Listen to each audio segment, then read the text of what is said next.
Welcome back to We Like That podcast. Because we like that.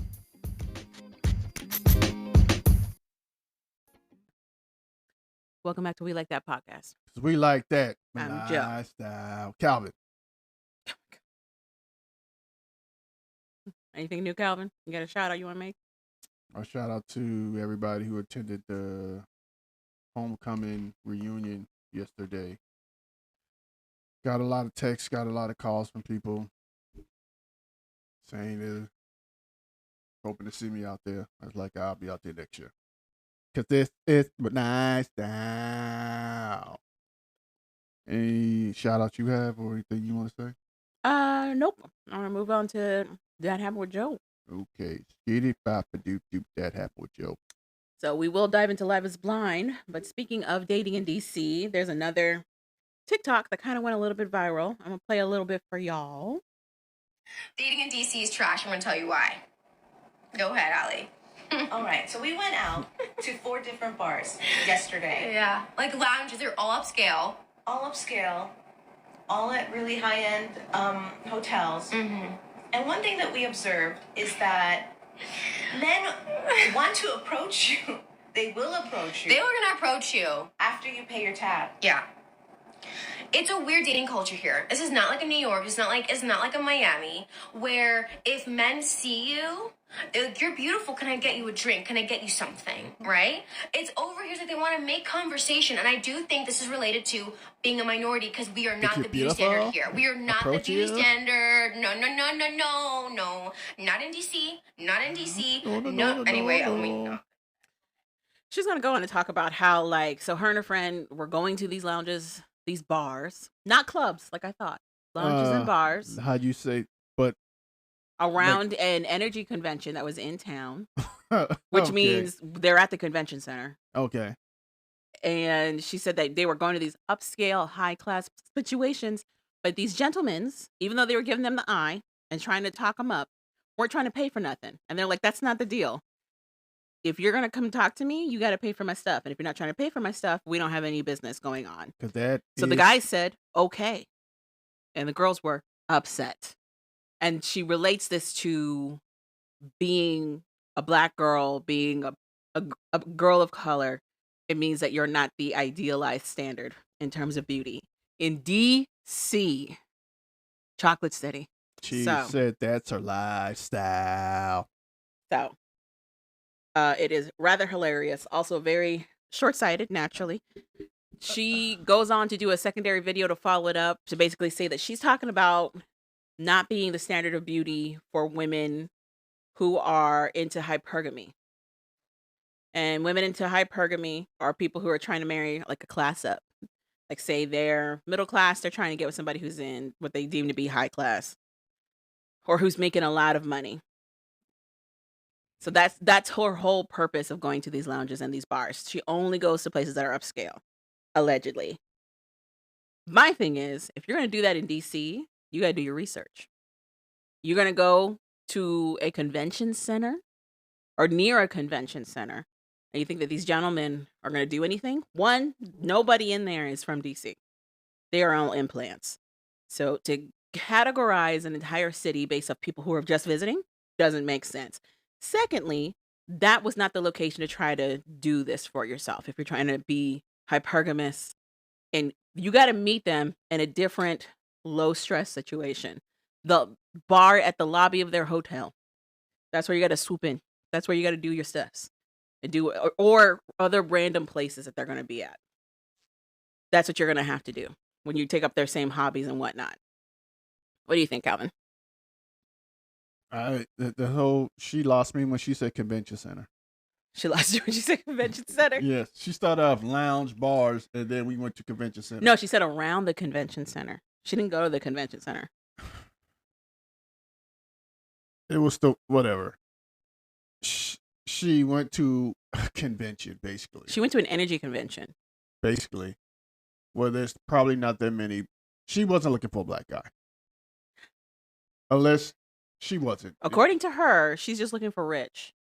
It just happens to not be a lot of Black guys. Why did she go to a convention? She didn't go to the convention center. She went to the lounges around it. Why? But there was a convention in town. Yes. Of what? Energy convention. The hell's that? Energy, like power. What? Do you know what energy is, Calvin? Yeah. Do you know what electricity is? Yeah. It's people who have a vested interest in energy performance.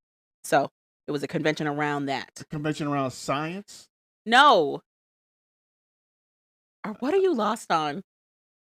Help me help you. What are you not understanding? Whatever. She went to convention center with a bunch of people who probably were just trying to It was an energy convention. So to these are release like time. heads of people who are with SMECO, SMO, like the big heads, honcho heads, discussing, partnering with people, collabing, whatever they're doing.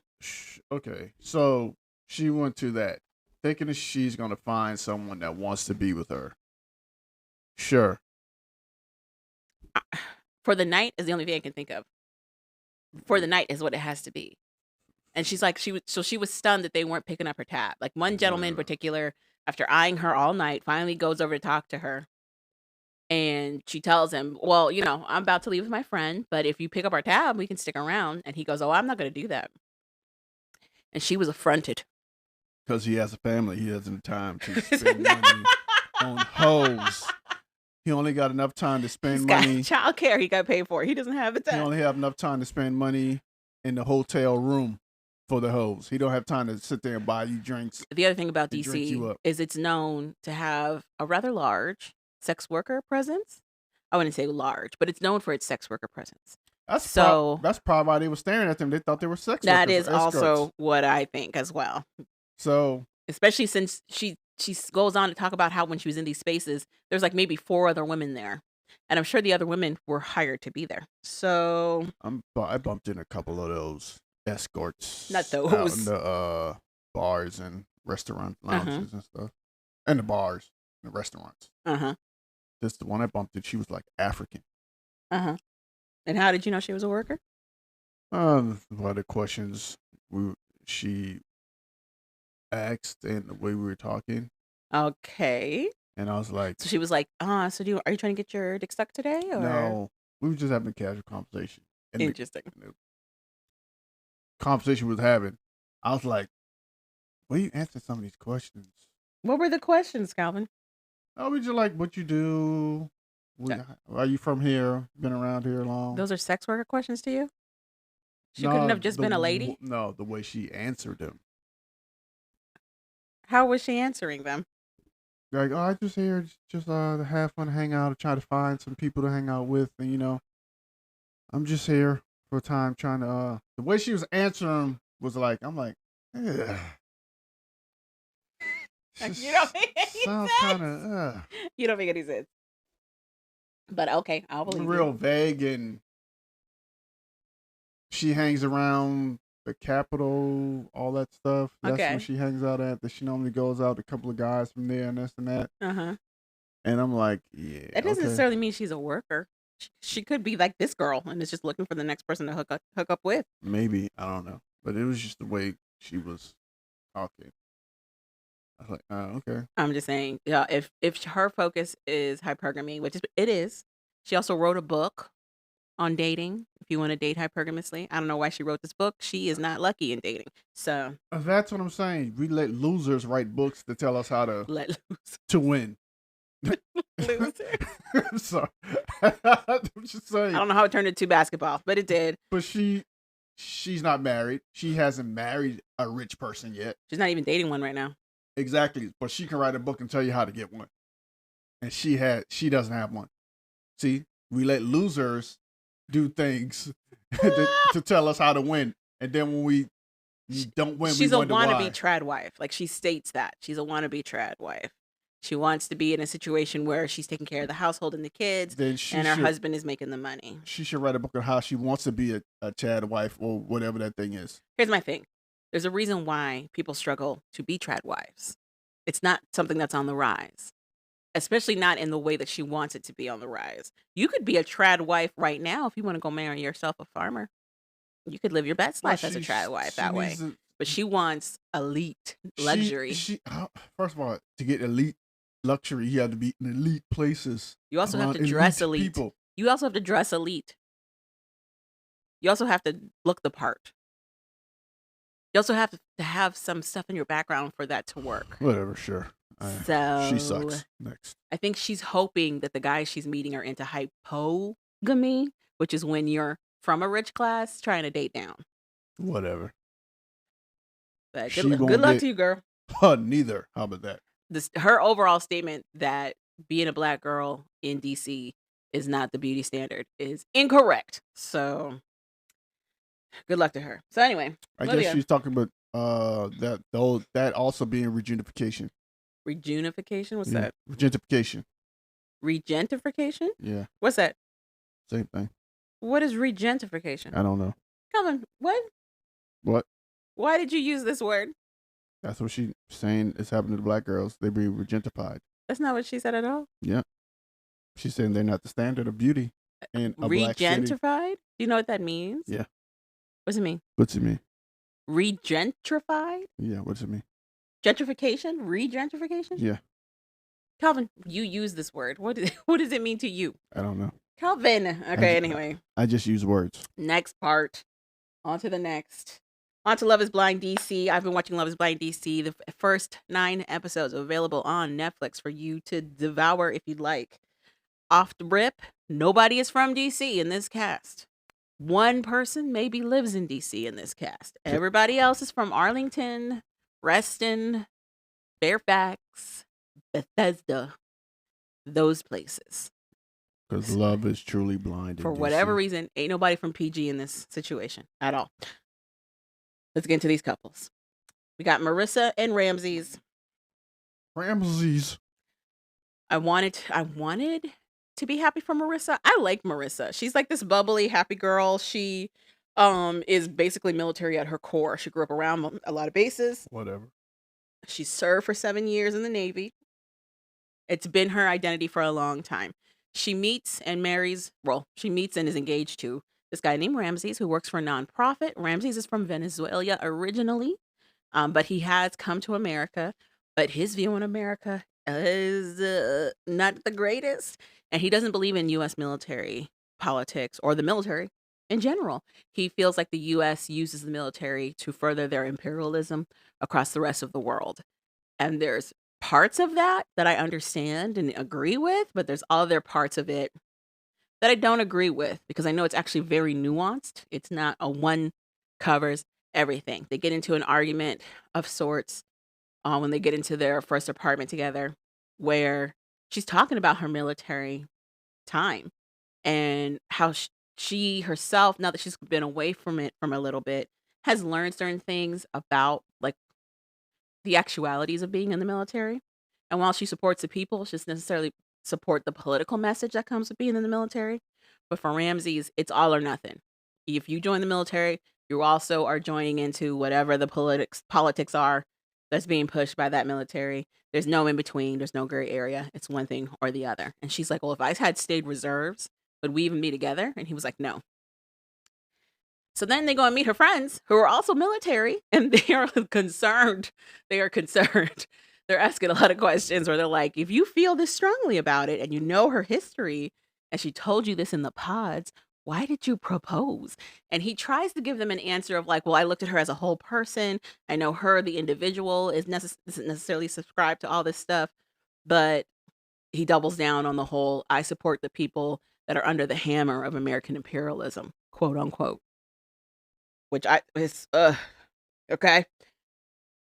There's something about Ramses that rubs me the wrong way. And then when I did the deep diving onto it, he's basically a hypocrite. That's what it is. There's a part in there where Ramses meets Marissa's mom.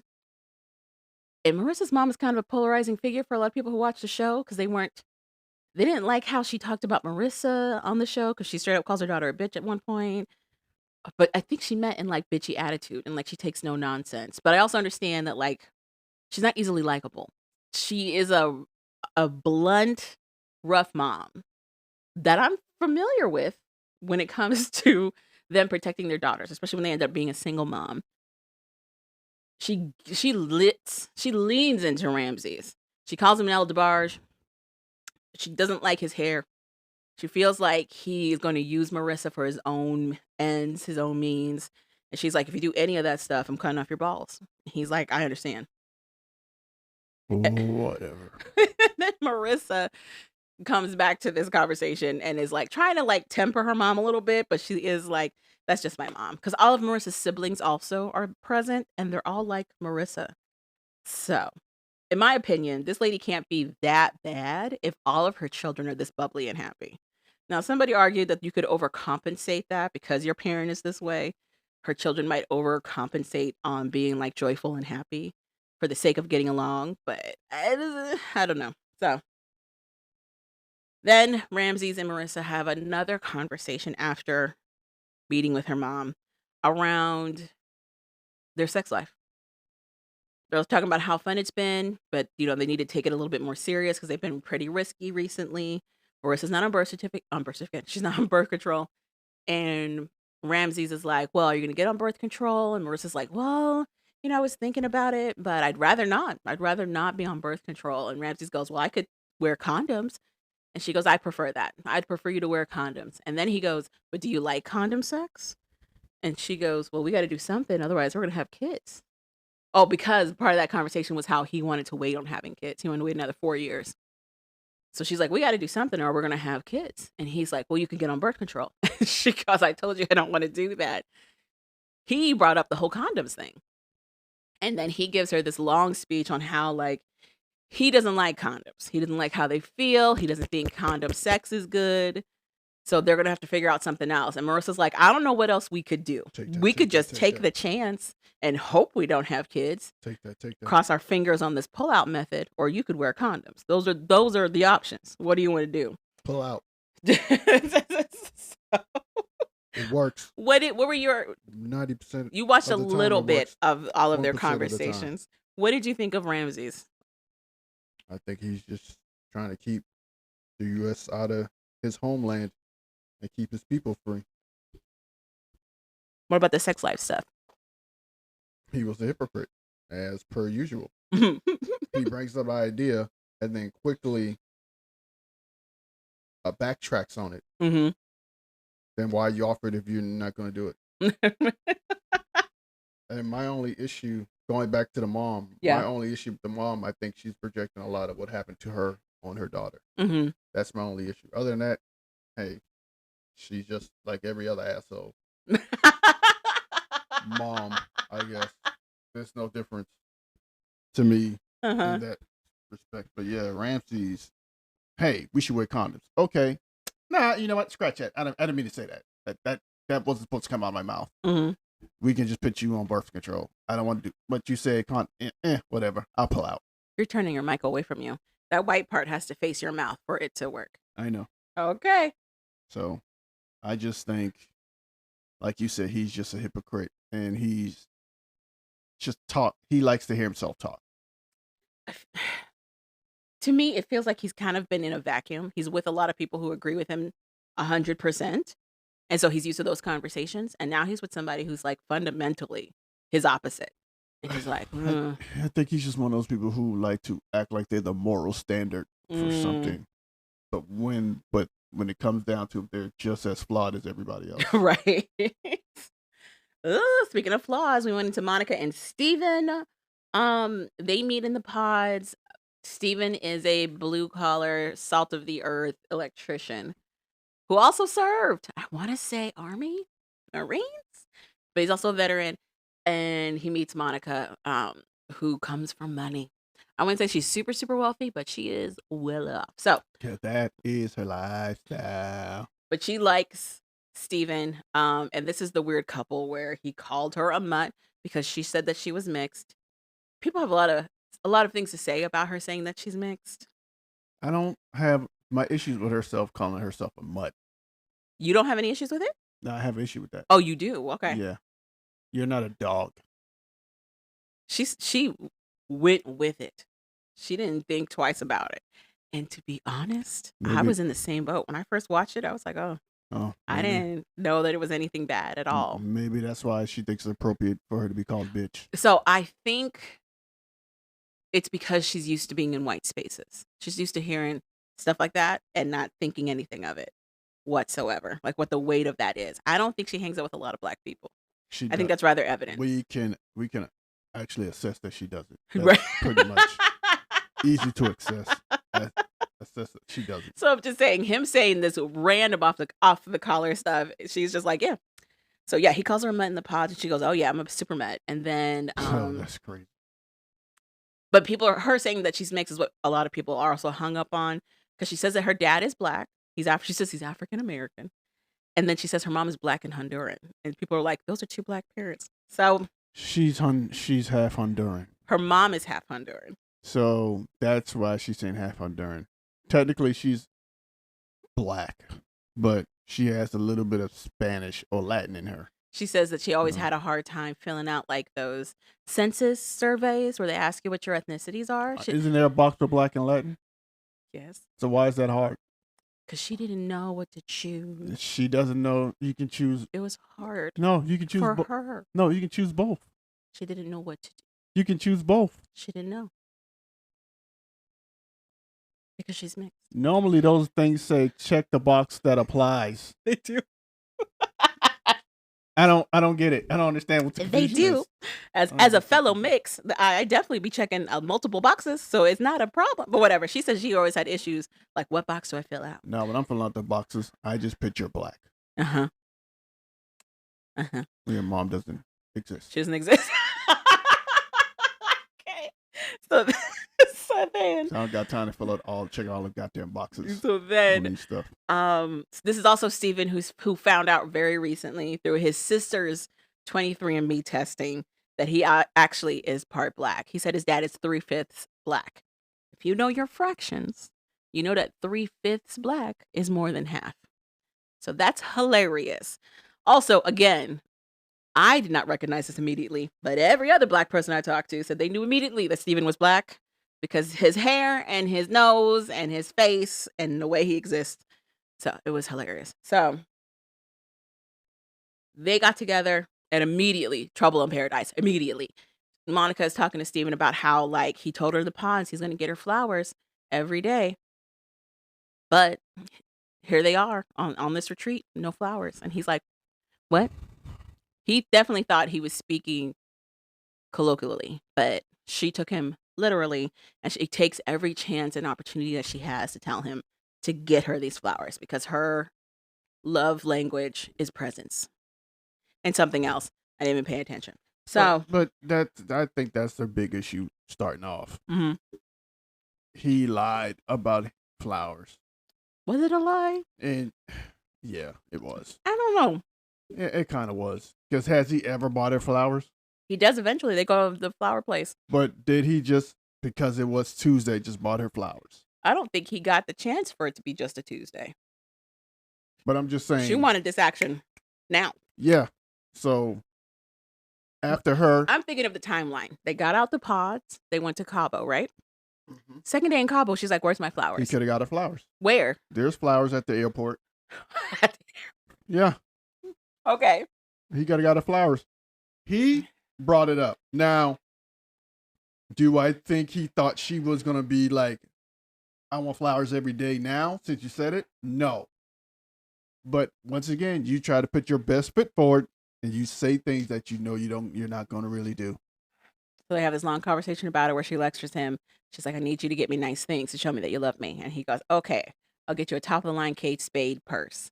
She goes, ugh, never get me a Kate Spade purse. Get me a YSL, which is Yves Saint Laurent. You need to wire your ass with somebody else. How about that? It's just easily way more money than a Kate Spade purse. And he goes, what is that? He doesn't know. Anyway, then that same night, there's like fireworks or with all the couples. He's in the middle of a conversation with this guy named Garrett, who's one of the other couples.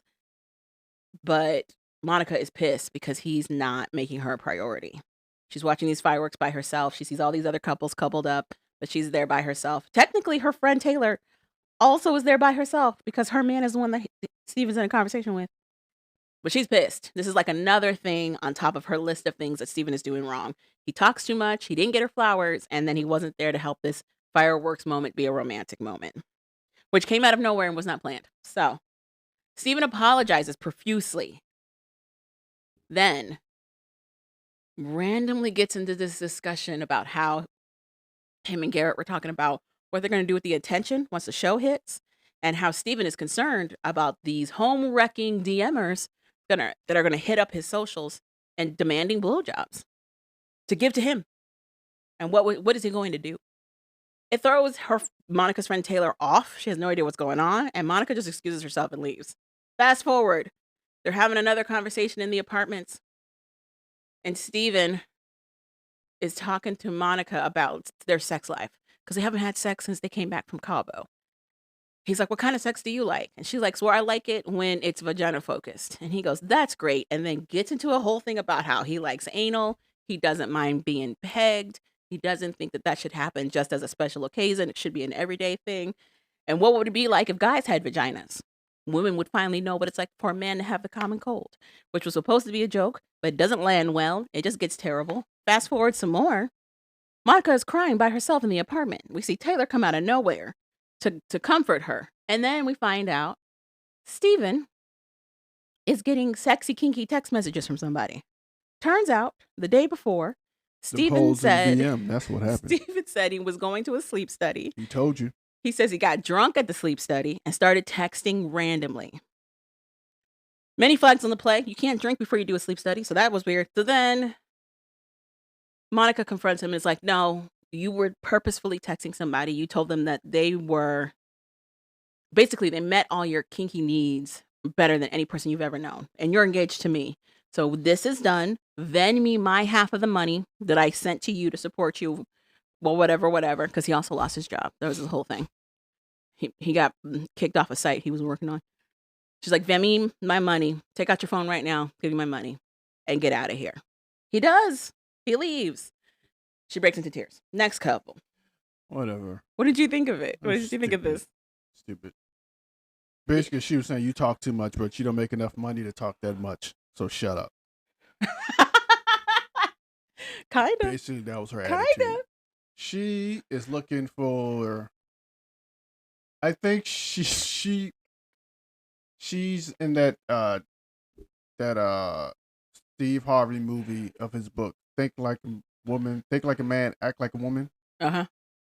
Where if you've seen a movie, Taji plays a lawyer, and other way. Think like a man. Think like a man. Act like a woman. Think like a woman. Act like a man. Okay. I think. No. We don't know. Whatever. Sure.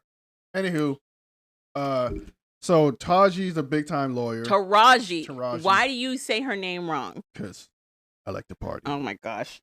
She's a big time lawyer, and Morris Chestnut is like the guy she's kind of seen dating, and people think she should be with. But just like Monica, Morris Chestnut is very egotistical. He only thinks about himself. He talks about him, what's going on at the firm, how he's about to be partner. All this is just him. He never gives her the time to talk about her or asks her how her day went to do whatever. But she ends up meeting Michael Ealy's character, who's like a cook or a blue collar guy. Mm-hmm. He sweeps her off her feet, treats her like she's the greatest thing in the world. Doesn't he own that restaurant though? No. Okay. He's working there. He pretends like he's owning it to step up his class for her. Gotcha. But then she finds out he's a cook there. Okay. But he does everything right. He treats her like the queen she thinks she should be. Mm-hmm. But he just doesn't make enough money. Mm-hmm. So she ends up going back to Morris Chestnut. Mm-hmm. They're at a table talking. Her friends tell her to go back to him. She goes back. He's sitting there talking. Then she realizes it doesn't matter about the money. He treats me like the queen I need to be. Mm-hmm. And she ends up back with Michael Ealy. Okay. But this is what her whole scenario reminds me of. What she's trying to do or go through. Mm-hmm. She tried a blue collar guy because she thinks he's going to treat her like the queen she wants to be, but she doesn't understand everybody comes with some flaws. Yeah. Or some type of baggage. Yeah. You just you have to be able to, can I live with the baggage? Or you know what I'm trying to say, right? Can I? Is this baggage I can handle? Yeah, is this baggage I can handle? Mm-hmm. Or is this something that I can't handle and I need to get out? Right. I think she got into there. And then she finds out he has some demons that, because, everything's sped up and love is blind. Yeah. And trying to get married. And I think she just found some stuff out sexually that she just couldn't handle. And Yeah. then the sex thing is the last straw. Last straw. Okay. But the whole flowers thing, I'm like, the fact that she believed that, it makes me question her a little. What he said was like, I'm a bring you flowers every day kind of guy. That's what he says. I wouldn't have taken him literally. Exactly. Because the way he said it is kind of off the cuff. Right. It wasn't like I'm getting you flowers every day. This is my promise to you. It's pretty flippant. Right. It didn't, to me, it just sounded like he was just trying to further illustrate that he's like, I look at the little things kind of a person. But her getting hung up on it and like telling him, get me these flowers, do this for me, brings me back to the point of like, what work are we doing on ourselves before we're jumping into this next relationship? She said that she hadn't been in a relationship where she hadn't been cheated on yet. I was like, we need to stop then. We need to take the break. We need to talk to somebody and figure out what it is that we keep attracting ourselves to where this person then goes on to cheat. What is it about this admixture of a person where these flags are evident and we're like, no, I like them. Let's do it. I know she was shocked. She got that new age freak. Your new age freak. I got many questions. That dude was doing a lot of P. Diddy stuff. I was like, that's crazy. No, because it's a lot of talk. That was the other thing. It's always talk. He's not doing it literally. He said the last time he admitted in the pods that he was a technical cheater because he did this same thing with somebody else. He was sexting somebody else when he was in a relationship with another person, and that ended his relationship with that as well. And he was going to therapy. So I guess my question would have been like, how long ago was that? Are you still in therapy? Not long What's enough. the distance here? Not long enough for it to take. So many questions. So that's so that. many girls, I can't have any. That is very interesting. Taylor and Garrett is the other couple. For the most part, they're the most boring couple on the show. And by boring, we mean that they are getting along. They don't have a lot of drama in between the two of them.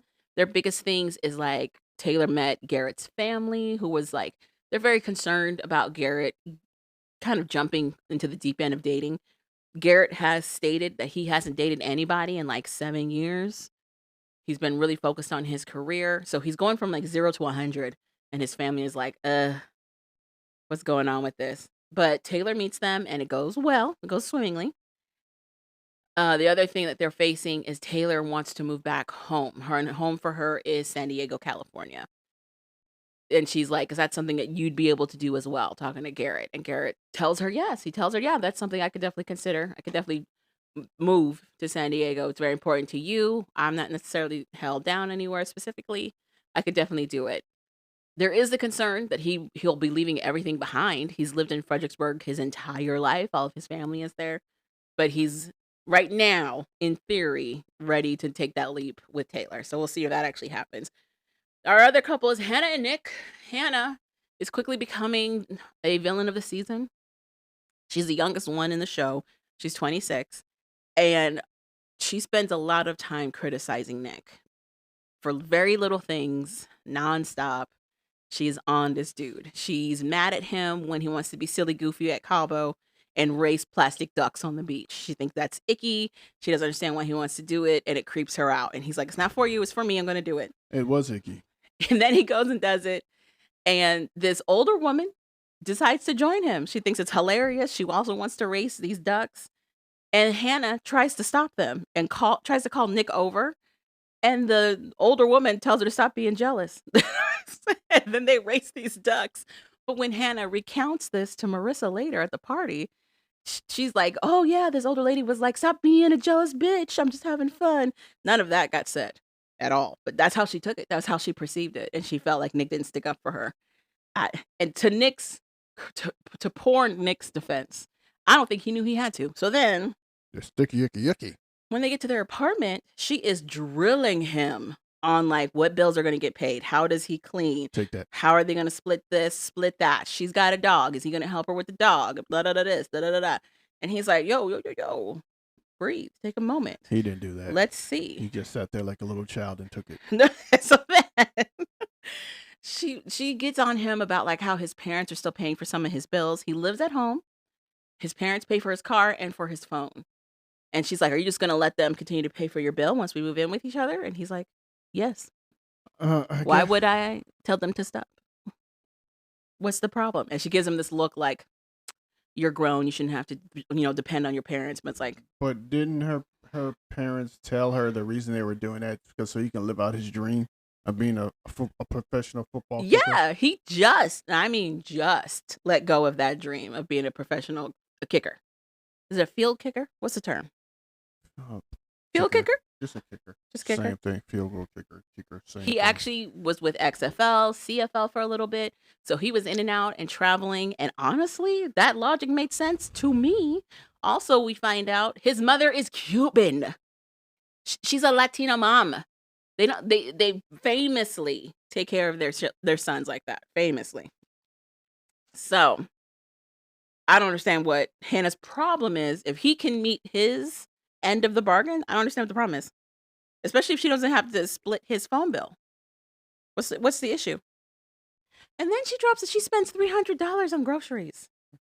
I don't know what the hell she's shopping at. What is happening? She must be shopping at Louis Vuitton grocery store. Louis Vuitton grocery Louis store. Vuitton must have a grocery store. that no one else Nordstrom's will- opened up a grocery section. Something.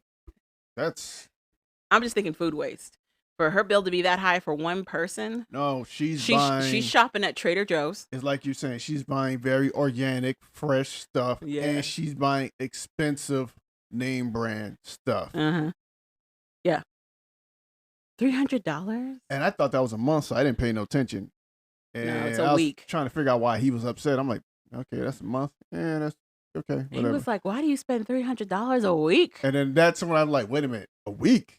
He's like, "For what? What are you doing? Cocaine and crack in your food, bitch? What you doing? That sounds like a drug habit. It was just it felt insane to have because she was giving him a lot of orders. They need to put her For in. somebody who doesn't work. If she was giving a lot of orders, I was like, And what is this? And that's my biggest issue. What For is somebody who have a damn job, you got a lot to tell somebody what to do. What they will and will not do. Excuse me? What? I'm like, first of all, we need to do an intervention because you spending $300 a week on groceries. We need to do an intervention. And then a little bit later. I think you on that shit. That's what I think. You on that stuff. A little bit later, she goes on to like complain that she shouldn't be the only one cleaning in the house. And he makes a comment that like, well, you're the one that's home all day.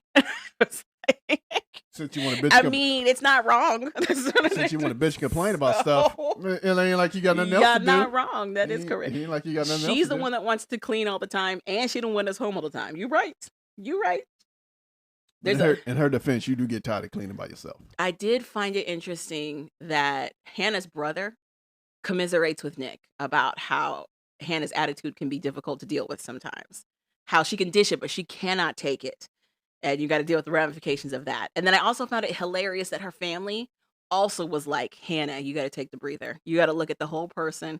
You got to give them a little bit of slack. But most women who dish it, a lot of women who dish it can't take it. It's very interesting looking at how her family perceives her and how she presents. Also, to me, there's some stuff that's not making sense to me. She talks about how she moved out and was independent as of 18. And I'm like, why? It seems like your family loves you. I don't understand why you decided to completely separate. Then she gives a story about how, like, when she was little, there was a lot of concern around her weight. And her mom used to lock up the food in the house so that she couldn't eat it. Sound like somebody was eating all the damn food in the house. That's why they were spending $300 a week on groceries. It sounds like someone's an almond mom. So her mom would put a stop to it. I'm going to show you what she looks like now and see if you're going to keep saying that. Because she don't look nothing like she does on that screen right now at all. Whatever. On to Ashley and Tyler. Go ahead, talk about I don't know. it. I have no idea. Ashley and Tyler, again, right now, a boring couple. They get spicy at episode 9. But for the most part, again, they fell in love in the pods. Communication seems to be excellent. Tyler was quick with the I love yous and saying she was the one and all of that. And it seems like they're getting along. He meets her dad. He says all the right things. It seems like everything's going good. And then episode 9 drops. And it turns out he got 3 kids that he forgot to tell her about. That's that guy. Yes. He also apparently told her that it was a sperm donation. And that is up in the air. The internet hit this hard.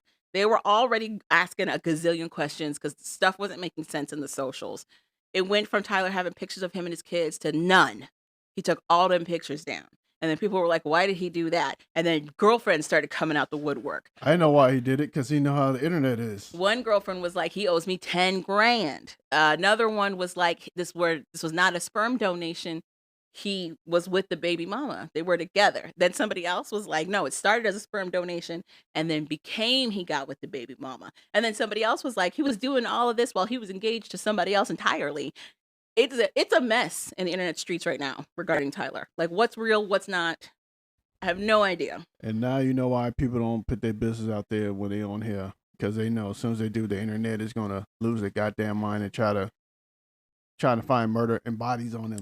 The other thing that the internet is pointing out is that early in the pod sessions with Tyler and Ashley, Tyler tells Ashley, now, when we go public with this, there's going to be some people from my past going to try to sway you one way or another. Don't listen to them. He knew the internet was coming. That's so many what questions. he knew the internet was coming. Then why not tell her about these kids? Sounds so like many a smart questions. guy. So many questions. Maybe he forgot about him. Maybe. I forget things all the time. Like right now, I'm forgetting some stuff. I watched one gossip site where she had the birth certificates. She said that she was in contact with the wife of the baby mom, because the baby mom sometimes identifies as lesbian. So she was talking to the ex-wife of the baby mama, and the ex-wife sent her photos of the baby's birth certificates, and Tyler's name is not on those birth certificates. If those are real, his name is not on those birth certificates at all. And the former spouse's story is that Tyler was supposed to be anonymous. She didn't even know it was Tyler until later, when she caught Tyler and her wife together. Sleeping in her bed, baby. That's Hannah now. So Hannah got real skinny now. If you guys are looking at Hannah's TikToks and whatnot, Well, she got real I know skinny. why she got skinny, because she couldn't afford them $300 a week worth of groceries. Something had to give. She has no job. That's just tells me someone's jobless and can't afford the food that she used to eat. No. So she just This is decided, telling me Ozempic. This is telling me GLPs. No, that's telling me somebody can't afford to eat. So they just lost weight because they had to make some cutsies on certain stuff. So You're instead of hilarious. eating 3 times a day or maybe twice a day, it's maybe She said once, no times a day. once every other week or every other day. She has or Ozempic whatever. face. Okay. There's a telltale sign that there was. But the other thing is, like, that was a hard focus for her, like being skinny. So anyway, so that's what's happening with Tyler and Ashley. Moving on to Tim and Alex, another kind of spicy couple that are definitely not going to work. They already had an issue where they had a fight in Cabo, like after their first night of actually seeing each other together. They had a huge fight in which Alex covered his mouth with her hand and called him out his name, and that led him to like spending the night somewhere else entirely. He was fully planning on breaking up with her in the morning. She apologizes though, and kind of convinces him that they should stick it out. But the rest of the clips that we see the two of them together, it looks like she could care less about this man. Like she doesn't like his jokes. He keeps having this joke about how it's the dog and him and whatnot. She can't stand it. Wow. She doesn't like how he dresses. She doesn't like the house he owns. Basically, he's her father. Okay. That's what it is. But she is a daddy's girl. She is a daddy's girl. So because your daddy's girl don't mean you want your daddy. It's very interesting. Then why did she choose him? So many questions. Because you choose the traits that you are attracted to. The traits She that couldn't you know. see him. The traits that you know. Mm-hmm. So I'm assuming the traits and the way he talks.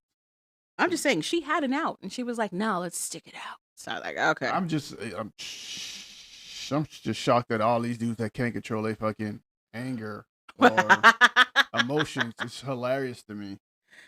You put your hand on my mouth. I had to leave because I was upset. No, you need to watch it.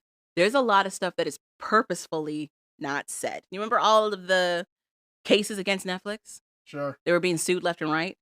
Sure. Like, you can see that that's why they can't go into what happened at that fight. Sure. Clearly, that fight, stuff happened that wasn't supposed to happen. They didn't even show us the fight. So, sounds like she got physical. That is what it sounds like. It sounds like she got physical and he left. Okay. So, okay. But I mean, anyway. But yeah, that's it. There's no So need to cry over it. he didn't cry. Yeah, he's emotional. He's crying. Not He really. cried in another room. No. Yeah, Because he did. comes in there like, we need to break up. And she's like, no. So anyway, Man, that's his dumbness. that's it for Love is Blind. He's a glutton Till for now. punishment. We still have to see who's actually going to make it to the altar. The only clips they've shown so far of that process is Marissa trying on a dress, but Taylor at the altar. So I feel like only one couple actually makes it to the altar this season. I think everybody else breaks up. I don't think anybody else makes it to the altar. Nobody makes it to the altar this season. Also, this is the most DC that has nothing to do with DC show that I've ever seen in my life. We don't even see the metro. There's not even shots of just the metro. Nothing. Why would you put shots of the metro? Because that's DC. They're showing us shots of Virginia. They're showing us shots of Northern Virginia. Let's not show the worst of DC. Let's keep it all positive. Let's just do that. They could show the Silver Line. The Silver Line's fancy. Whatever. And now to the season finale of Coming to America. Yes, coming from America. Yeah. Yes. Go ahead, Calvin, kick us off. Bronx, New York to Accra, Ghana. Oh, so basically the Kelly family finally have their comedy day. Mm-hmm. It went okay. Only one of them really bombed. Honestly, I didn't think Gerald was doing a great job at the beginning. I think he came in. I think it started working for him at the end. Because, too, they started this show while they were still watching soccer. And Football. if you know anything, soccer, football, a lot of people don't know football is soccer. So, soccer. But the rest of the world calls it football. Yeah. But a lot of y'all probably are not. Anywho, if you don't know, football is big everywhere else except the United States. So the Africans are into the game. Mm-hmm. They try to start the comedy show, and it's throwing Gerald off because some people are paying attention, some people are not. Finally, the game ends, and now everybody's paying attention. But before that, they start looking at homes to rent to, I guess, for long term. They're looking for long-term rentals. And the house they come upon is like $5,000 a month. Mm-hmm. So now they go to the comedy show, yada yada yada yada yada yada. I think it turned out well. I think they did a good job. The owner of the bar said he would like to book them again to do more shows because he think it went well. So they have decided to go back to the States to save up more money to come back to Ghana and possibly start the transition. So back to the house thing, though. They're looking for long-term rental because they did want to stay in Ghana, but they realized that they couldn't afford to do that. Doing it the way that they were planning to do this, which was opening up a comedy club. By the end of this show, they still didn't open up a comedy club. They were doing a gig at somebody else's bar. And if you looked at the crowd for that gig, it was like 10 people. So, I mean, in essence, because like then it's Gerald being like, we did it. People said you couldn't do comedy in Ghana. A little bit more people than that. I don't think so. I think about 20. No. I think about 20. Rewatch it. It's like 10. I think you can't see everybody because all of them start at the bar in front of the TV. What? And so a lot of people, a couple people that were in front of the bars watching the TV show. I mean, the sporting event. Uh-huh. So I guess I want to say it was a little more spaced out. It's more spaced out, but it's still only like 10 people. Okay. Whatever. Okay. My point is, and we said it when we were watching the show, I was like, how are they going to make enough money to meet this $5,000 US requirement for the place that they liked doing the shows in Ghana? Like, this show did end pretty well, but that crowd is small and Ghanaian money is not the same as US money. So how was that going to work? And then it turns out, they're going to leave. They're going to go back to the States, do tours in the States. so they could save up money to stay. There's a part in there where the Joneses, which is a family that is fully an expat family. Well, honestly, I don't know if they're fully an expat family now that I'm thinking about it, because they want to travel back and forth to the U.S. I'm wondering how their financials are working. But the wife is basically saying people don't realize when you come to Africa, especially to Ghana specifically, it's pretty expensive to stay there. It's not as cheap as they think it's going to be. Although the American dollar goes a long way, you still have to make American money to make that work for you. So you'd have to figure out how to continue an American income while you live in Ghana, which is what I think their YouTube is. The expat family. I think that's how they're doing their workaround. But then I'm wondering, like, how do taxes work then if you're doing all that? If you're still making American income, how does that work in taxes? I don't know. I have a lot of questions. Anywho, so I thought it was really funny that Gerald is still claiming a victory that they did it, but they also did not open up a comedy shop, and they're going back to the States. Moral victory. Moral? Yeah. What moral? They did it. Okay. They did part of it. A part of it. That's good enough. Okay. Okay. I will say I think him and Lamar are in a better place. Whatever. Moving on to the Smiley family. Mm-hmm. Basically Elaine's mom's here, and her mom is kind of having a good time. They're in Zanzibar also. They're not even in Zambia. It's kind of having a good time. So Elaine... No, she's not having a good time. They went out to go snorkeling. She hated it. She's kind of having a good time. Then Elaine says, let me figure out a way to have so my mom will have an actual better time so she would really enjoy her visit here. She takes her mom to like a spice market to learn about spices in Africa. Learn about spices in Africa. And then her mom has a blast. Has a blast and lights up and drinking coconut juice, water out of coconut, and doing all the backwoods stuff that people in the backwoods do. Well, she's also from the Jamaican backwoods. So it was cute to see the tour guides try to be like, what do you think this plant is? And she knew every plant. That was really cute. She's like, those are cloves. This is this. It was great. And she lit up. She had a ball. And then they dropped the news that they're going to be staying out there for 2 more years because Elaine's husband, what's his name? Joe. Is it Joe? Nope. I don't think it's Joe. Rob? I don't know. It's something. Joe. It's not Joe. Okay. It's not Joe. Okay. Anyway, but basically he's got a new 2-year contract with the school he was working at.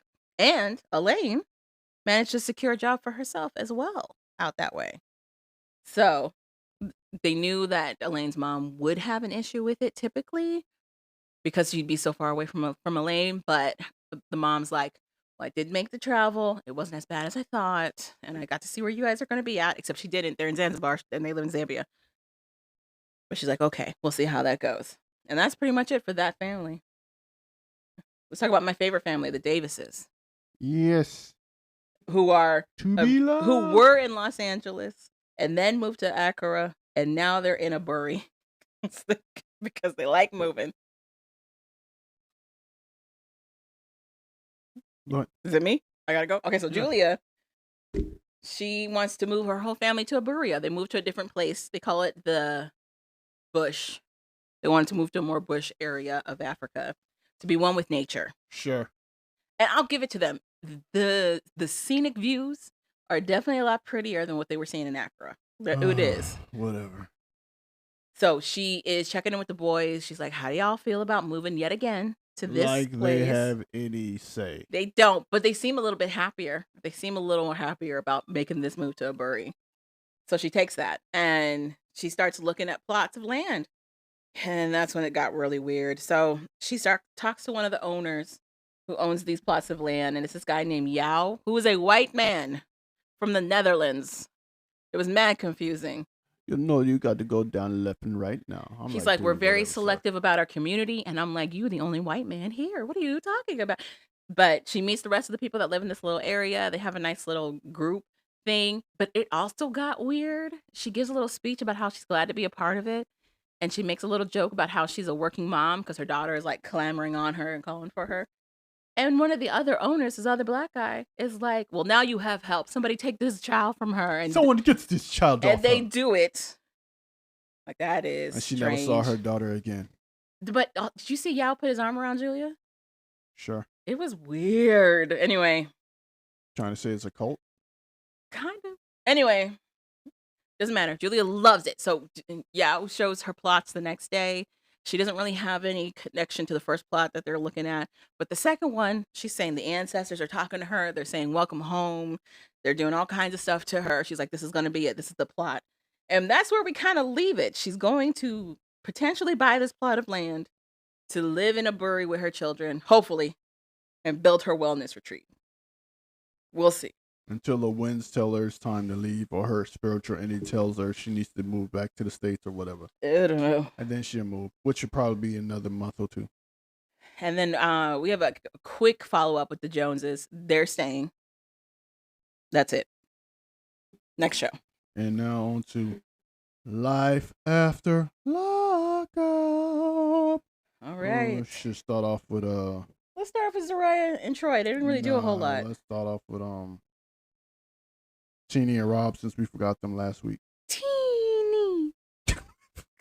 I've been waiting all day to do it. I've been waiting all day. Oh gosh. Teenie. That was Rob. Yes. Perfect. That was Rob. That was Rob. Trapped under her. Trapped under her. Like the Tin Man in The Wiz. The Wiz. Yes. And trying to protect his mom. Yeah. Yeah. And trying to not get hit from his mom nor Teenie. Yep. So go back. Rob's home. Yes. They go on a vacation. They went to Florida. They went to a bunch of other places too. So they finally come back home. And Teenie decides to throw a party for Rob. She throw the party. They get to the party. None of Rob's family is there to make it. None. Right. None of them. He's on the phone with them, and they're like, we can't make it. This is happening. That is happening. So sorry. So then, finally, his mom Shows up. Mm-hmm. And his mom's there. And she came there. I didn't think she came in hot, in my opinion. It escalated, but I don't think she came in hot. Honestly, if she didn't come in hot, she came in spicy. Simmering. Yeah, she came in simmering. That's the way she came in simmering. Okay. Or boiling, whichever one you want to She go wasn't with. boiling yet. Anywho, she walks in. She starts talking to Rob and Teenie. And then she's like, you forgot me. Yeah, I need you to take care of me. All this and that. Other stuff. I was there when she wasn't there. So Teenie's like, I'm there. She's like, I'm going to be there for you if she's not there. And Teenie goes, what do you mean by that? She said, I'm just saying, I'm not saying you're going anywhere. I'm just saying if something happens, you go somewhere, I'm going to be there. Mm-hmm. So Teenie takes offense to that. Teenie tries to get up and walk off. She says something. The mom says something. Actually, Teenie goes, oh, I'm going to go get a drink from the bar. And the mom goes, okay, great. Bye. Have a great day. And then she whips right back. Do you have a problem with me? And then that's when Teenie tried to mushes Rob mom in the face. They are fighting super close to each other, but Teenie is the first one to lay hands on somebody. So then now Now there's a fight. Falling all over the place. There's Rob is jumping in between the two of them. He's trying to hold back both of them. It's not working. It's cake in the sky. Glass is breaking. Glass is breaking. People running for cover. I think her mom almost fell over the balcony. Did not fall over the balcony, but did fall back in her seat. It was chaos. Finally, the producers and everybody break them apart. Rob mom leaves. Yeah. And then that's not pretty much it. Rob's mom is cussing Teenie out in the elevator, talking about this lady always had a problem with me. She's always been trying to get between me and Rob. She stopped Rob from giving me money. She leaves and goes away. Meanwhile, you got Teenie feeling like she's a victim and telling Rob's like, why did you come back? You could have kept going. And she goes, if you want to blame me, blame me. But I was the only one who was there for you. Yada, yada, yada, blah, blah, blah. Anywho, the issue is Rob wants to cut his mom off. No, he did. He wanted to cut his mom off for the longest. his first wife wouldn't. This is our speculation. They have not confirmed none of what you're about to Our say. speculation is the first wife refused to be the mediator or the middle. Mm-hmm. So between Rob and his mom, yes. So I guess that's our thought. Yes, that's put a friction between her and Rob, and then the mom, still being the mom, didn't like her anyway. Mm-hmm. So eventually, she got tired of both of them and went about her business. The ex-wife, right? The ex-wife. Teenie, on the other hand, when Rob told her, I need to cut my mom off, you don't get the mom money. Teenie was like, sure, I'll tell her. I have no problem telling her. So now it makes it look like Teenie is the one doing everything. Making that decision, yeah.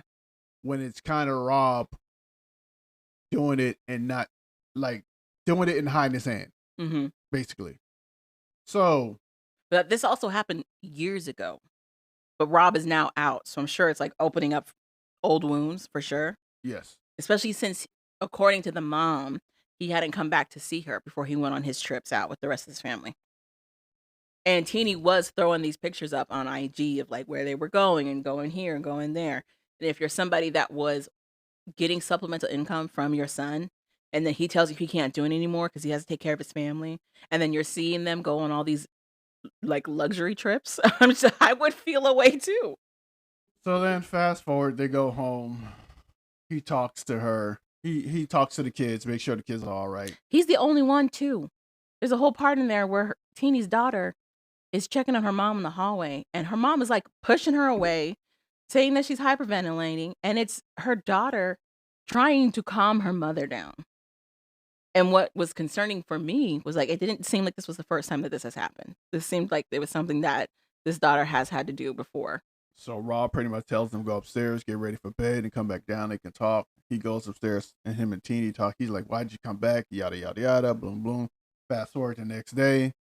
Teenie takes the kids to the water park and decides to buy the year-round pass for $250. Which is what establishes that they don't make as much money as they used to, according to Teenie. When Rob, which is very interesting, when Rob was in prison, they were making a lot of money. But now that he's out, they're on his CDL money. And that he's a commercial driver. Well, actually, he's an inspector for commercial drivers. So she's like, it's much less than what he had. And I'm like, so those inspectors actually make pretty decent money? What was he bringing home? Who knows? Maybe $500,000 a week. Who knows? I also wonder if there was just no taxes being taken out of this. Probably not. Very interesting. And that's pretty much she talks to the son and the daughter to make sure they're all right. But then the son and the daughter have their own conversation around Rob's mom. And the son forgave, but she didn't. The daughter, correct. The daughter did not. She's like, I don't think a good grandma would start a fight. And it was like, she didn't start the fight. Your mom did. Right. Anyway. That's Teenie and Rob. Now there's Zariah and Trezoy. I don't know why you think that's the name. Trezoy? Why do you think that's the name? Zariah? Calvin, please. Which name? Trezoy is not a name. You want to talk about them? Go ahead and talk about Trezoy, Calvin. No, tell us about him. I don't want to talk about Trezoy anymore. You're so crazy. This is right off of their fight after Zariah dropped the bomb that they don't got no money and they're about to get kicked out of all the places. Right after our fight. So then Zariah's like, Troy needs to watch himself because he looks like he's going to rob somebody. Troy's walking around in a bright pink headscarf. So all he does is walk to the corner and sit down on a bench. That's pretty much all he does. He calls his friend up to talk, and that's it. And he's like, she's telling me we got all these money problems, and I'm very tempted to just go back in the street. I know how to hustle on the street and make sure we get these bills paid. And his friend's like, don't do that. No, his friend's like, why are you using me to implicate yourself and me into us all the various things we used to do back in the day? Plotting and scheming, right? I didn't go to jail yet. You did. I don't think. What? I'm starting to see why you went to jail, sir. Exactly. You're bad at Seems this. like you talk too much. That's why you probably went to jail. But no, he's like, nah, man, don't go back to the streets. And then eventually Troy makes it back home. Him and Zariah have a talk. No. First they make it look like Zariah's running around town looking for him. As if he went somewhere. I'm like, I don't think that dude even went. He went to the corner. That's pretty much it. True. But they make up. He comes back. He's like, all right, I had to take some time for myself. He apologizes again for her crazy behavior, and then they kind of make up, and that's where we left it. And Bianca and Daniel. This is my favorite hate watch couple. Next couple. So Daniel went to go visit his PO to see if he can stay with Bianca instead of going to the halfway house. Bianca has been throwing all kinds of imaginary threats to the air about what would happen if this PO does not allow Daniel to stay with her. But she gets her wish. First of all, she's in the car being like, it's taking too long. This is bad news. And it's like, nah, girl. If it's taking long, that means they're talking about something. 1 minute has passed. They're showing it like 5-minute increments. And she's like, it's taking forever. 5 minutes had passed. It was 2:00 when he went in. She's complaining at 2:05. It was... Then he comes out at maybe 2:20. Right. Right. But the PO is like, okay, we're going to do a temporary request so that he can stay with you for right now. It's pending an inspection by another officer to make sure that everything's good in the house. Otherwise, yeah, we don't see a problem with him not, staying with his fiance. This is fine. The other conversation they're having is when to have children. Bianca is on fast forward for some reason. And she's like, we need to get married and we need to start having these children. You're not getting, she tells him that he's not getting any younger. First of all, men don't stop being able to have kids at a certain time. Yes, they do. No, there's not an age It's called 50. where it stops. It's called 50. I'm not chasing no kid around until I'm 68. I'm just saying, how old was your mom when she had you? 50. And Yeah? she regretted it every day. No, okay. Anywho, the point Yes. is, he doesn't really have a clock that's ticking. She does though, but there's a lot of unresolved stuff. She keeps talking about her miscarriage. She was previously pregnant in another relationship, and she lost her baby. That's rather traumatic. Also, she just survived a horrific car accident. There's many things happening. She also does not know this man. So anyway, she's telling Daniel, I want to have kids. And Daniel's like, we need to be careful. We can't take on too much that we can't handle at one time. Daniel is already talking in his confessionals about how he regrets proposing to Bianca so soon. He feels like that wasn't responsible either. He tells the camera that him and Bianca had a conversation where she wasn't going to get on birth control and he wasn't going to start wearing condoms, but they were going to rely on Plan B. No, Plan B is not something that you're supposed to take on a regular basis. It loses its efficiency the more you take it. Like it's literally called Plan B for a reason, because it's not your Plan A. Your Plan A should not be Plan B. Whatever. All I know is, all you need to tell her, hey, do you like drinking more, or do you want to have kids? Do you like drinking more? Because you can't do both. And I think you love drinking way more than you do want to have kids. It's a ticking time bomb. It's a ticking time bomb. Next couple. So I have to tell her, alcohol or kids, hell or jail, which one you want? Not hell or jail. I say we knock out Melissa and Louis and then go back to Justine and Michael. Sure. So Melissa and Louis make their first appearance in Life After Lockup. This is post Melissa's nose surgery from Love After Lockup, and her yelling at Louis nonstop about getting a real job. We find out Louis is working at a pizzeria, which he didn't want him to be. Hustle He's hard. also a personal trainer. He's selling supplements and works at a smoothie shop. Selling that He's shit on got the a side. gazillion jobs. But Melissa's still like, it's not a real grown-up job. He's selling supplements, all right. Some of that dick. Anyway, so point is, Wow, that got crazy real fast. he got a lot of vitamin D. I'm just saying. He's like, vitamin D is great for your bones. So good for you. Honestly, he could get that ring that she wants if he was a gigolo on the side. Honestly. Melissa tells him she wants a 2-carat diamond ring and she wants to be engaged. Louis is like, we can take our time with this. But she's like, no, we need to do this now. And she wants a 2-carat ring. Louis is like, oh, I'm probably going to have to put away 10 to 15 grand then to make this happen. Sir, are you even making that with your gazillions of jobs? When he tells his mom this, she is like, why would you do this? You see them teeth? Of course he's making that money. He didn't pay that. He didn't pay for that. Melissa did. Exactly. But also his teeth look better. So his chipmunk's teeth, I don't know what happened to them. Or maybe his mouth healed a little bit better. But his teeth is looking good. So that's kind of where we left it with them. Melissa demanding this proposal with this insane expensive ring. And Louis being like, okay, let me see how I make this work. You want to talk about Karak and Brittany, or you want to go straight to Michael and Justine? Karak and Brittany find out they can't move to Texas. We knew that the last time. So basically, he now has to tell his mom and brother. He tells his brother first. He's like, "Have you told mom?" He's like, "No." He's like, she's gonna lose her shit. Well, he's telling them as they're packing up their moving trucks. So. Yes. So he tells them, and his mom loses it and jumps in the car, and truck is like, "We're going to Texas. We'll see you there." Well, because his mom already got a place and everything secured for herself, and I think the brother. And her man. Yes. First of all, I didn't know Miss Tammy had a boyfriend. Me neither. So I was surprised. His name is Timberland. I thought he was another brother. He's very young in the face. So I was like, okay. And he's Miss Tammy's boyfriend, as they showed him on the show.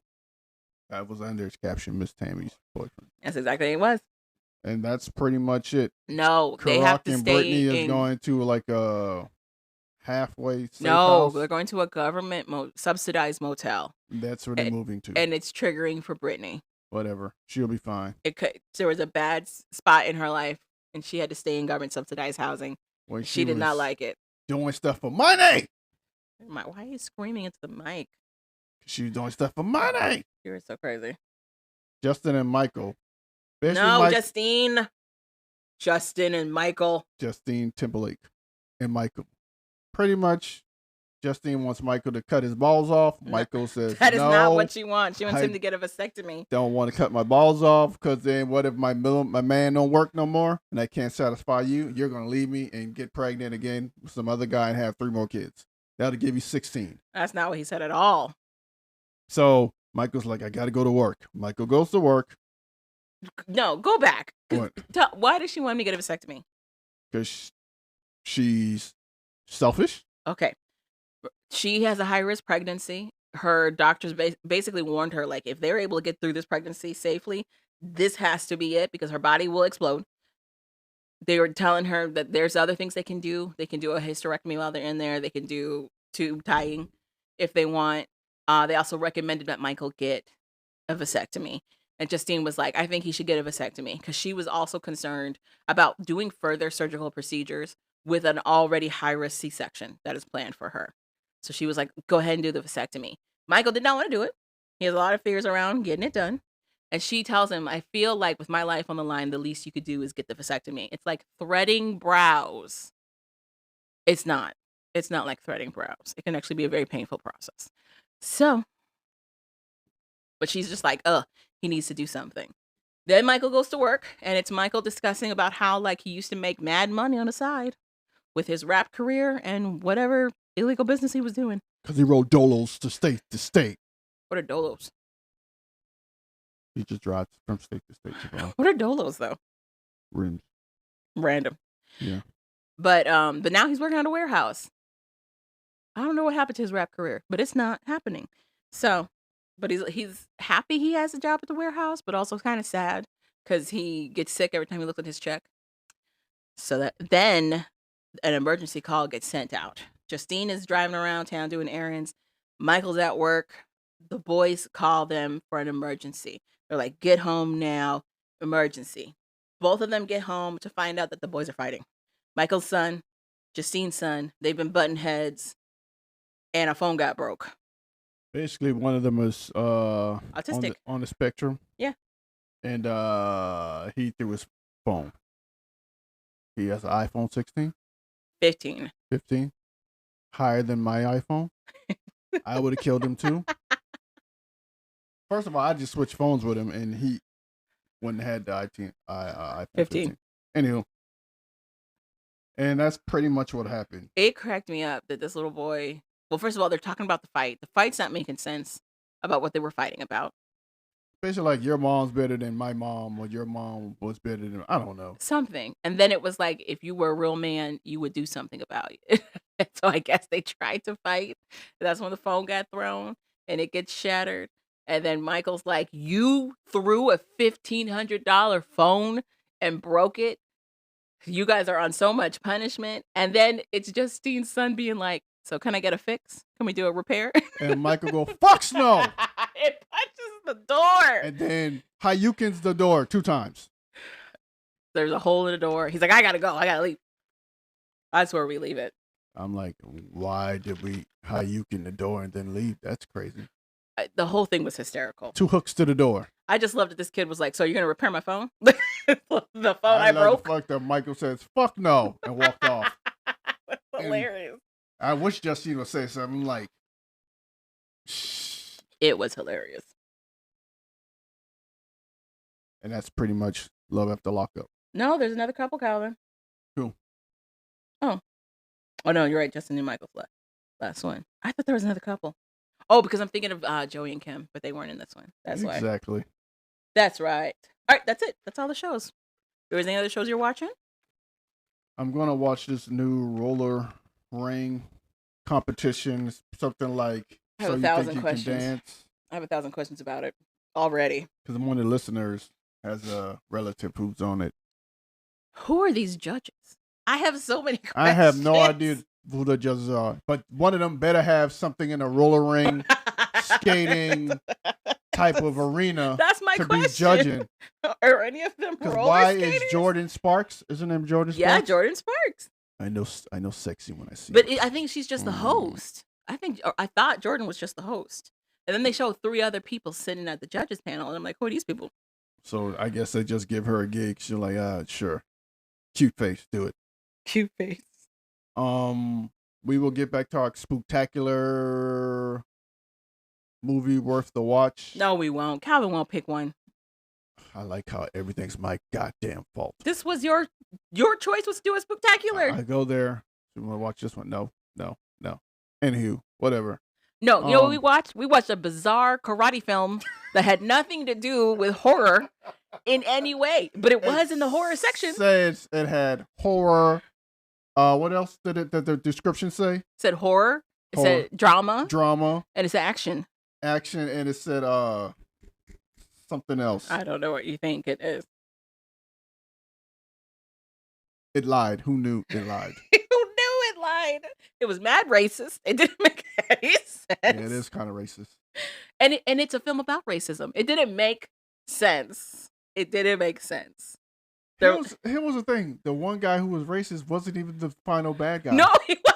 Think about it. The guy who was racist wasn't even the final bad guy. Nope. He wasn't even the final bad guy. And it all started because they were going after his black friend, but then it just churned into something else entirely. All people that's not white.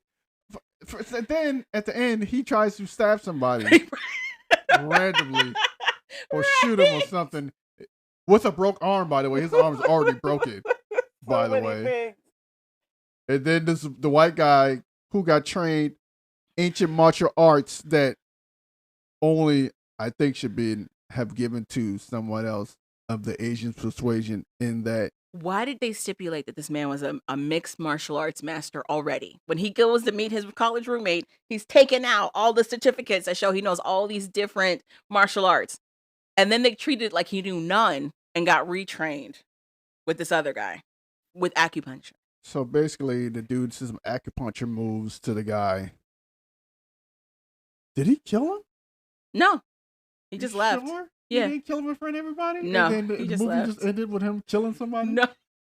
He just sure left. did? I think he's dead. No, he didn't. The guy's dead. No. I think it ended with him killing somebody. Because Everybody's they go okay back with to it. the dojo and they unveil the sign that has the Chinese guy's name and the then white he guy's takes out name. a star, grabs a star from somebody, takes out a Sharpie from his pants, Right, it and just writes writes on it and and then then jumps up and slaps his dog's name on there and whatever. and he leaves. And I'm going on vacation. The end. That's how it ended. That was a great movie. It was bizarre. It's called Samurai Kickboxer Sling Blade. What's it called? All of those things? No. Might as well have been called those things. Yes. You know what we should do? We should do a Michael Dudikoff Who the hell movie is off. Dudikoff? He is American Ninja. Oh, Wacha. sure. I'm down for anything. Wacha. We Anywho, did watch a Creep Show though. We rewatched Creep Show. A Creep show me and 2 Calvin both watched as little kids. that scared the bejesus out of me. Yeah, me too. Same. That Thanks for the Ride, Lady. Nightmares Thanks for the Forever. ride, lady.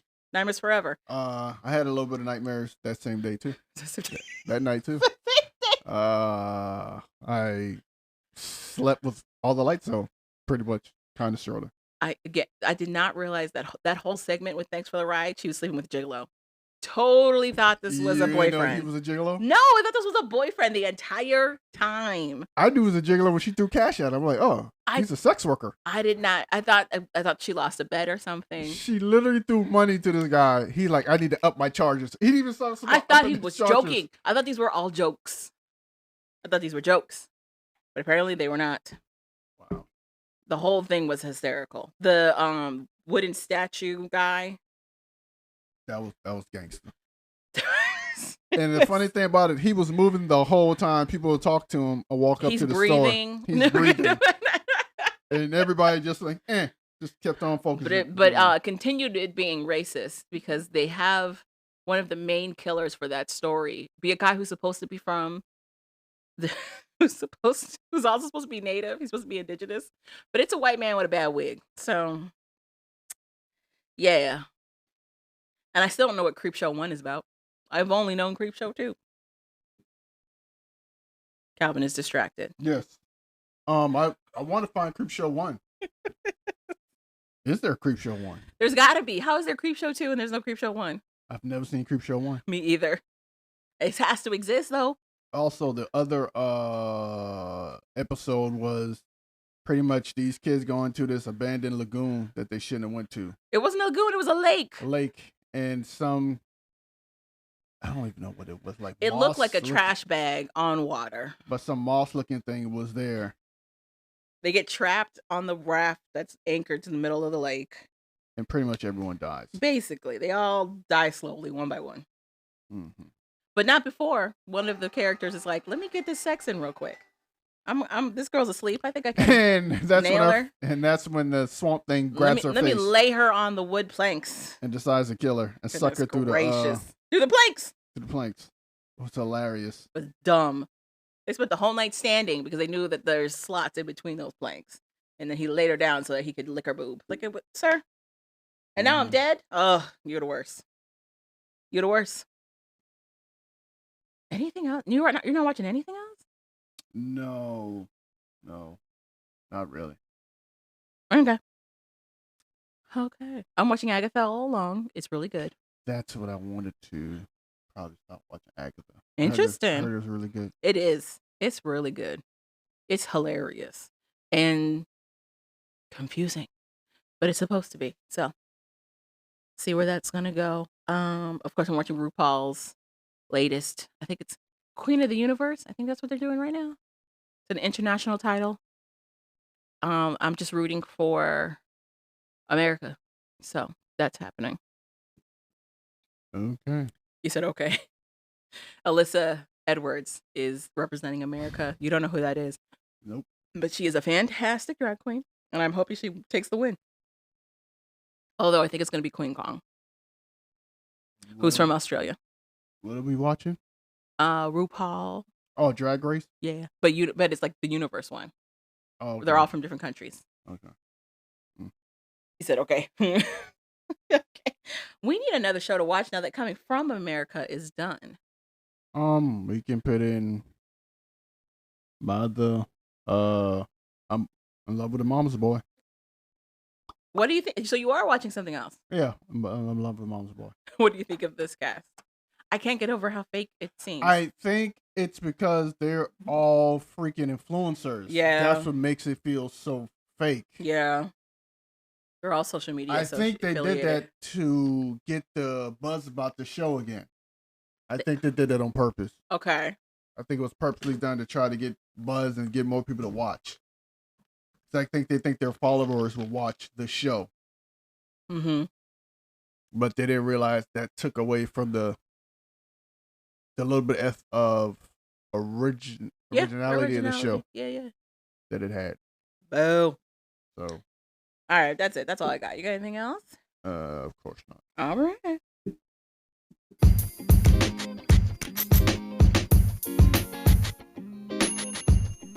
Thank you for listening to We Like That podcast.